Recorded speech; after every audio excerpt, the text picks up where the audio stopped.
Hello, जय श्री राम। अधिक आयु के लिए क्या करें? कैसे हम जी सकते हैं? इस संसार में हमारी आयु ज़्यादा कैसे हो, हम कैसे जिएँ ज़्यादा? उसके लिए हमें क्या करना पड़ेगा? अभी 2-4 दिन पीछे की बात है, हम लोग मुरादाबाद गए थे और मुरादाबाद हम नगर में किसी काम से गए थे। वहाँ पर हमें एक व्यक्ति मिला और उनकी बहुत कमज़ोर थे, लेकिन उन्होंने रिक्शे वाले को हाथ दिया, रिक्शा रोका तो उन पर 5 किलो का थैला था। हमने उन्हें हेल्प की, हमने उन्हें रिक्शे में चढ़ाया, उन्होंने हमें आशीर्वाद दिया। हमारा उनसे परिचय हुआ तो हमने उनसे पूछा, बाबा कितनी उम्र हो गई आपकी? बोले, मेरी उम्र बेटा 95 साल की है।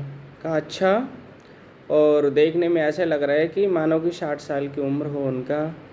मैंने उनसे कहा, बाबा आप क्या क्या खाते हैं? तो उन्होंने कहा, बेटा मैंने कभी भी मांसाहारी भोजन नहीं किया और हमेशा मैंने शाकाहारी भोजन ही किया।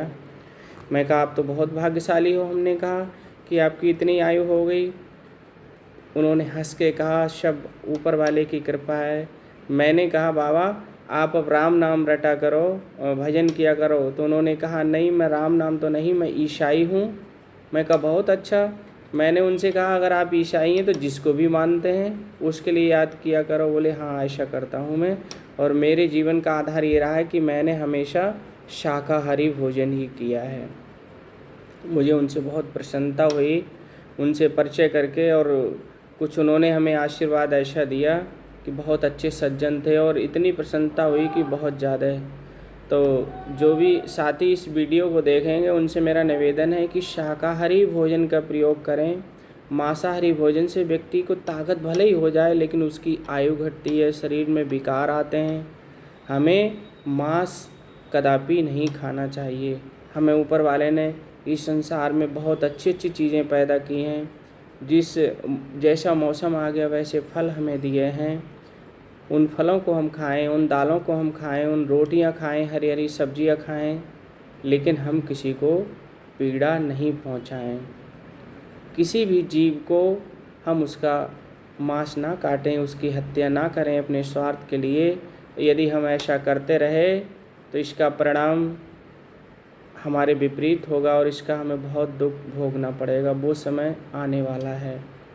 और संत तो ऐसा कहते हैं कि 2025 और 2032 के बीच में इतनी जनता कम हो जाएगी, ऐसे ऐसे हादसाएं होंगे, ऐसी ऐसी घटनाएं होंगी जो बहुत बड़ा आश्चर्य होगा लोगों के लिए, जिसमें हमारी बहुत जनमानस की हानि होगी। तो मेरा निवेदन कि आप किसी भी धर्म के हैं, किसी भी धर्म का मानते हो, चाहे सिख धर्म के हों, चाहे हिंदू धर्म के हों, चाहे मुस्लिम हों, किसी भी धर्म के हों, आप अपने ऊपर वाले को याद करते रहिए। ऊपर वाले को हर समय याद करते रहिए, और जो तुम्हें काम मिला है संसार का उस काम को करते रहिए। और जो भोजन करें वो शाकाहारी भोजन करें। शाकाहारी भोजन से आपकी वृत्तियाँ जो हैं बहुत अच्छी रहेंगी, शांत रहेंगी। और मैं रोज़ अखबार में पढ़ता हूँ कि वहाँ पर ऐसी छात्रा रहती थी, उसके साथ ये दुर्घटना हुई।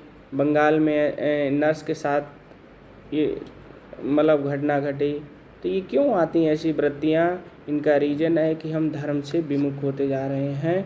हम ऊपर वाले को याद नहीं कर रहे हैं। ऊपर वाले को याद ना करने का ही नतीजा है ये।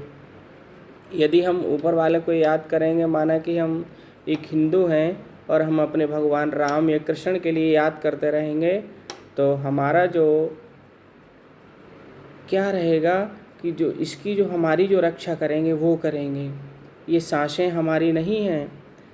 करो सदा तिनकी रखवारी और जिम बालक राखे महतारी। जिस प्रकार से माँ अपने बच्चे की रक्षा करती है, उसी प्रकार से मैं अपने भक्तों की रक्षा करता हूँ। फिर सारा जो बहन होगा हमारा सब देख रेख का होगा, प्रभु पर हो जाएगा। तो मेरा कहने का मतलब कि ईश्वर को भजते रहिए, और जो तुम्हें काम मिला है वो ईमानदारी पूर्वक करते रहना चाहिए। आपको नौकरी मिली है तो भ्रष्टाचार मुक्त नौकरी करिए, आप पूरे टाइम पर करिए, टाइम से जाइए, टाइम से आइए। आपको खेती मिली है तो खेती मन से करिएगा आप। अन्य कोई आपको सर्विस मिली है तो वो भी आप तन मन से उसके लिए करिए, टाइम टू टाइम करिए, टाइम से आइए, टाइम से जाइए, फिर अपना जीवन आनंदित बिताइए और शाकाहारी भोजन करें। जय श्री राम।